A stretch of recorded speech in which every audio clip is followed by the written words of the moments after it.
মান্যবর Saudi রাষ্ট্রদূত বর্তমানে ছুটিতে সৌদি আরবে অবস্থান করছেন।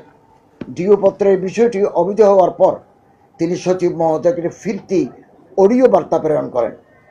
অডিও বার্তায় তিনি জানিয়েছেন, বাংলাদেশিদের জন্য ওমরা ভিসা বন্ধ করা হয়নি।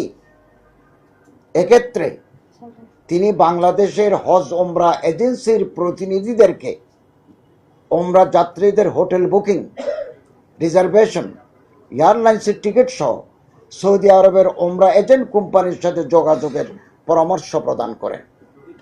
তিনি আরও জানিয়েছেন, সৌদি ওমরা এজেন্ট কোম্পানি যদি সৌদি হজ ও ওমরা মন্ত্রণালয়ের সাথে যোগাযোগ করে, তাহলে সে দেশের হজ ও ওমরা মন্ত্রণালয় বাংলাদেশি ওমরা যাত্রীদের অনুকূলে ভিসা ইস্যুর ব্যবস্থা গ্রহণ করবে।